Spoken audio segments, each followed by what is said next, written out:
Kanalıma hoş geldiniz. Bugün sizlere menekşe büyütmenin 4 önemli püf noktasından bahsedeceğim ve özellikle menekşe yapraktan nasıl çoğaltılır bunu da videonun en sonunda sizlere sonuçlarıyla göstereceğim. Özellikle menekşelerinizin bu şekilde bol bol çiçeklenebilmesi için bu 3 yönteme mutlaka dikkat etmeniz gerekiyor. Sizlere şimdi menekşe bakımında ilk yapmanız gereken birinci yöntemden bahsedeceğim. Birinci yöntem, menekşeleriniz çiçekleri solduktan sonra yapmanız gereken ilk yöntem. Bu tarz bütün çiçekleri solan ve yaprakları çürümeye başlayan, sararmaya başlayan menekşelerinize ilk yapmanız gereken birinci püf nokta budama yapmak. İlk olarak solan çiçekleri saplarıyla beraber hepsini tek tek kesiyoruz. Bu işlem özellikle menekşenin yeni çiçek çıkarmasını kolaylaştırmak için, çünkü sürekli üzerinde kuru çiçeklerle duran bir menekşe çiçek çıkarımını daha da zorlaştırır. Bu yüzden mutlaka solar solmaz menekşelerinizin solan çiçeklerinizi kesin mutlaka. Bakın bunlar solan çiçekleri ve bunları tek tek kestim. Ve bundan sonra yapraklarına bakmanız gerekiyor. Yapraklarda da bakın bu şekilde çürüyen ya da çürümese bile sararmaya başlayan ve özellikle eski olan, yaşlı olan yaprakları budamanızı tavsiye ederim. Çünkü eğer kesmezsek çok yaşlı yapraklar olursa bu gücünü daha çok yapraklara verir ve çiçek çıkarımını zorlaştırır. Menekşelerin yapraklarının canlı olabilmesi ve bol bol çiçek dalı çıkarabilmesi için ikinci önemli püf nokta için ihtiyacımız olan havuç, özellikle içerisinde bulundurduğu güçlü antioksidan, potasyum ve C vitaminleri sayesinde bitkinin hızlı bir şekilde büyümesine ve bitkinin canlanmasına yardımcı olur. Havuç içerisinde bulundurduğu vitamin ve mineraller sayesinde oldukça önemli bir besin kaynağıdır. Bu yüzden özellikle menekşelerin çiçek çıkarımını da destekleyecektir. Bitkilerde havuç nasıl kullanılır? Birinci adım olarak küçük dilimlere ayırıyoruz.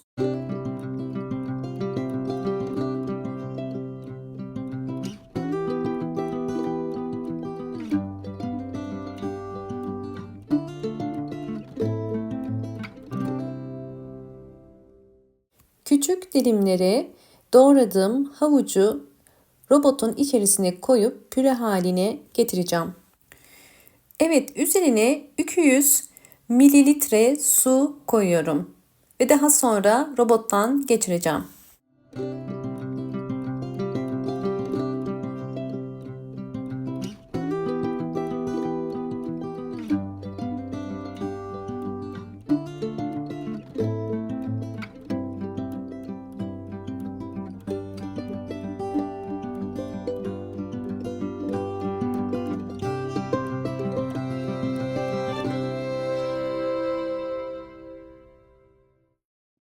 Robottan geçirdiğim havuçlu suyun özellikle posasından ayırmamız gerekiyor. Çünkü posayla birlikte koyarsak orkide köklerine yapışacaktır. Bunu engelliyoruz. Toplamda bakın 200 mililitre havuç suyu koydum ve posasını ayırıyorum. Atmayacağım. Bunu da göstereceğim size nasıl kullanacağımı. Evet, üzerine 200 mililitre su koyuyorum.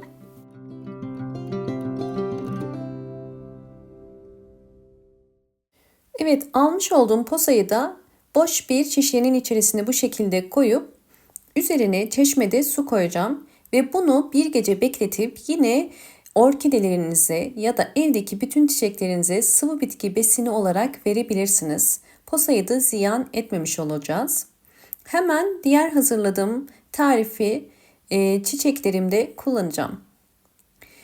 Hazırlamış olduğumuz bu karışımı sadece çiçeksiz menekşelerde ya da diğer bitkilerinizde değil, çiçekli bitkilerinizde de vitamin takviyesi için kullanabilirsiniz. Özellikle yaprakların canlanmasına ve daha sağlıklı durmasına yardımcı olur. Dikkat etmeniz gereken diğer önemli püf nokta, menekşelere su verirken mutlaka kenarlardan su vermeniz gerekiyor. Yani gövde içerisine kesinlikle su girmemesi gerekiyor. Yoksa gövdede çürümeler başlar ve kök çürümesine sebep olur. Bu çok sık rastladığımız bir olay. Bunlara sebep olmamak için ben menekşeleri genelde alttan suluyorum. Yani ikinci saksının içerisine eğer vitamin vereceksem ikinci saksının içerisine bu şekilde koyuyorum. Menekşe suyu çekeceği kadar su koymanız gerekiyor. Ve bu suyun içerisinde bir gün boyunca bekletiyorum. Menekşe toprağa bütün suyu çekmiş oluyor bir gün sonrasına. Ve bu şekilde kullanıyorum. Sizlerle gelişimleri de paylaşacağım tekrardan.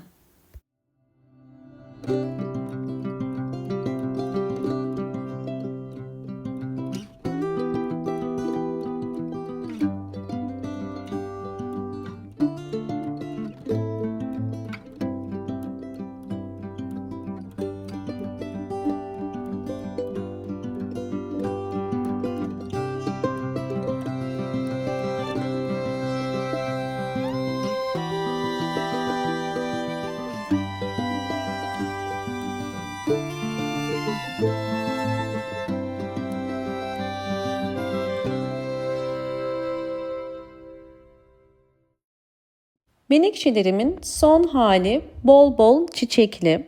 Bunun için üçüncü metottan da bahsetmek istiyorum. Bu çok önemli bir nokta, bol ışık alması. Bunu her videomda genelde bahsediyorum. Fakat gerçekten bol ışık alan, yeterli ışık alan çiçekler her zaman daha çok çiçeklenir, daha hızlı büyür. Bu yüzden bu aşamada menekşelerinizi pencereye yakın ama direkt güneş almayan, yapraklarını yakmayacak şekilde olan aydınlık bir yere koymanızı mutlaka tavsiye ederim. Ve son önemli dördüncü püf noktamız menekşe nasıl çoğaltılır? Menekşe yapraktan çoğaltmanın püf noktalarını ve tüm detaylarını şimdi sizlerle paylaşacağım. Bunun için elinizde sağlıklı yaprakları olan bir menekşe gerekli. Menekşe yapraklarının sağlıklı olması gerekiyor. Özellikle çoğaltacağınız yaprağın ve yeni ve çok eski yaşlı yapraklar olmaması gerekiyor. Bu yüzden ortadan menekşe yapraklarını kesin. Ve buraya kadar videomu izlediyseniz ve beğendiyseniz hemen beğen tuşuna basıp kanalıma da abone değilseniz eğer bana destek olmak için abone olabilirsiniz. Özellikle menekşeleri yapraklarını keserken farklı menekşe yapraklarını keserek istediğiniz menekşeyi çoğaltabilirsiniz. Menekşeleri ekmeden önce kestiğimiz yaprakların sapları çok uzun. Daha hızlı köklenmesi için bakın bu şekilde kesiyorum. Bütün yaprakları uçtan keserek köklenmesini hızlandıracağız.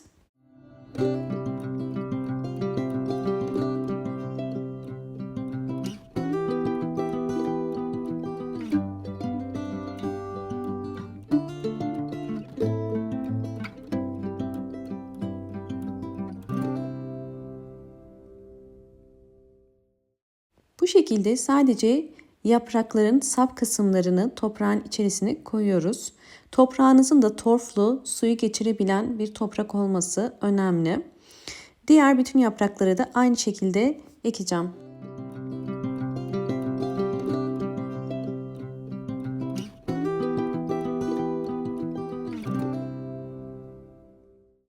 Son olarak su sıkıyorum. Toprak kurudukça su sıkabilirsiniz ve bol ışık alan bir yere koyup nasıl çoğaldığını da sizlere göstereceğim. Videomu buraya kadar izlediyseniz ve beğendiyseniz hemen beğen tuşuna basıp kanalıma da abone değilseniz eğer bana destek olmak için abone olabilirsiniz. Bol bol yorumlar yapıp yorumlar kısmında da sorularınız varsa sorabilirsiniz. Evet, gördüğünüz üzere aylar sonra menekşeleri yapraktan çoğalttık. Bu şekilde bol bol yeni yapraklar çıkardılar. Bir yapraktan bir menekşe çoğaltmak mümkündür. Köklendikçe yeni yapraklar çıkarırlar. Ve daha sonra gördüğünüz üzere bu şekilde bol bol menekşe elde edebilirsiniz. Bu da yine köklendirdiğim bir menekşem. Küçücük olduğu halde çiçekler çıkarmaya başladı. Bu da sizlerle beraber ektiğim menekşe yaprakları. Bu şekilde küçük küçük yapraklar çıkarıyor. Menekşe yapraklarını bu şekilde köklendikten sonra isterseniz küçük saksılara alıp büyütebilirsiniz. Videomu buraya kadar izlediğiniz için teşekkür ederim. Hoşça kalın, sağlıkla kalın.